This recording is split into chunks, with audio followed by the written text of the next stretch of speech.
The City of Witches, Episode 20. Cait in Love, Chapter 2.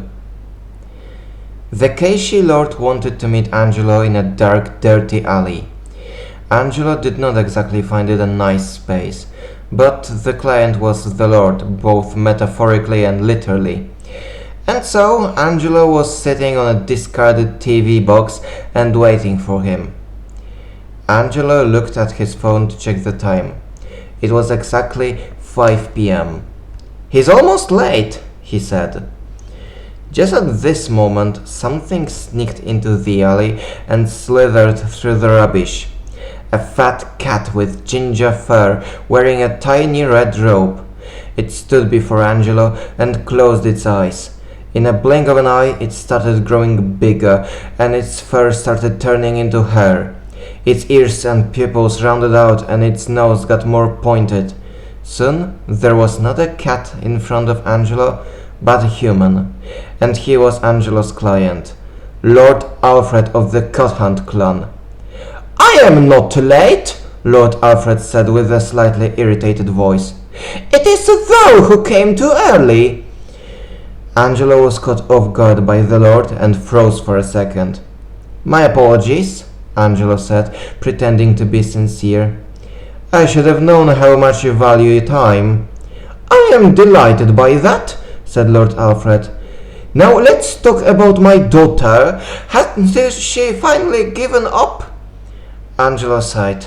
He jumped off the box and started explaining.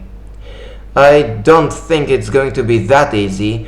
I don't know what else I could try after that idea with the catnip failed. They dismissed it as nothing big." Lord Alfred was not pleased with that answer. He expected progress on the mission. "Is there anything more thou could try?" Lord Alfred asked Angelo. "I'm running out of ideas, to be honest," said Angelo. "I still think we should just let them love each other. I genuinely think everybody is going to be happier, and the two of us will save some nerves." "This is unacceptable," said Lord Alfred. "My clan has to remain in power. Is that not clear?" "All clear, don't worry," said Angelo. "So, do you have any idea on what we can do?" "Have they tried forceful solutions yet?" asked Lord Alfred. Angelo was taken aback by Lord Alfred's idea. He didn't like that. He would prefer to not see this gig as one where he would need to use violence. "What do you mean by using force?" Angelo asked. "Oh, thou know! Sometimes one simply needs to force someone to do what one wishes," said Lord Alfred. Angelo clearly saw what Lord Alfred wanted him to do. "I don't like this idea," Angelo said, "but I'll see what I can do." "Wonderful," Lord Alfred said. "Remember, I'm counting on thee."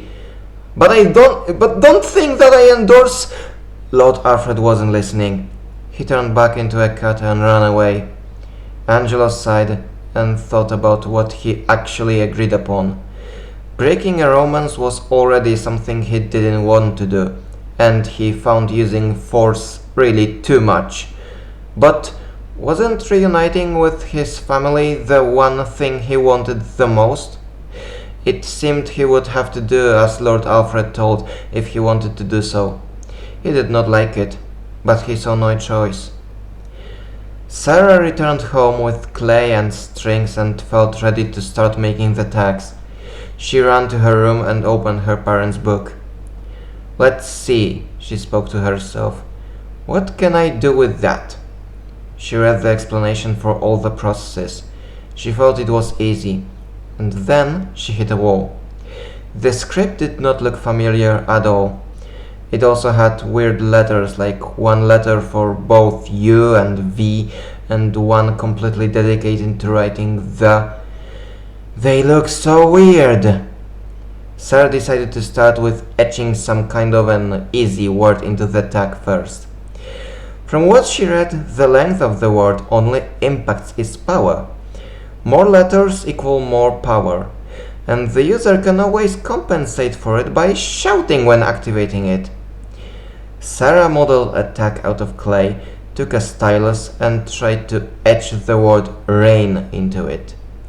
The first tag wasn't good, because Sarah wrote the letter R wrong. The second wasn't good either, because she forgot the dot in A. But the third one was written well. Everything there was left to do was to enchant it and leave it on the window to energize through the night. In clay I place the letters of choice. Let them come to life when they hear my voice. Sarah was very happy. She wanted to move the instructions straight to her own grimoire, but just as she reached for a blank page, she heard Aunt Caitlin calling her. "Sarah, dinner is ready!" "Okay, I'm coming," Sarah called back. She could always make the notes later. Giovanna spent the evening preparing for a difficult and complicated ritual. She did not want to perform it at all, but since her parents were coming home the next day, she had to do it that night, no matter how much she wanted to postpone it. She was looking through all the things she bought on her mall trip. There was a box of candles in big metal safety holders, a box of matches, and a bottle of Lovage decoction, and the receipts from her shopping trip. "Alright, better start now," thought Giovanna. She grabbed the box of candles and took out one of them. She placed it next to her bed. From the kitchen, she took a sharp knife. She cut 3 vertical grooves into the candle. She also grabbed a small glass. It was likely meant for strong alcohols that her father sometimes drank with his clients. Giovanna filled with the Lovage decoction. The setting sun and rising moon told Giovanna that it was time to begin the ritual. She drank all the decoction in one gulp. In different circumstances, it would have tasted like a nice chip sauce, but this time it tasted like a liquid razor blade. Giovanna started chanting a spell. "Lady Moon, take me on a trek to the lake of change, somewhere in the clouds. Build me anew from its bottom's flecks, then send me home among the clouds." After that, Giovanna lit the candle and went to sleep. The rest of the ritual would take place in her dream, and she simply wanted to go through it as quickly as she could.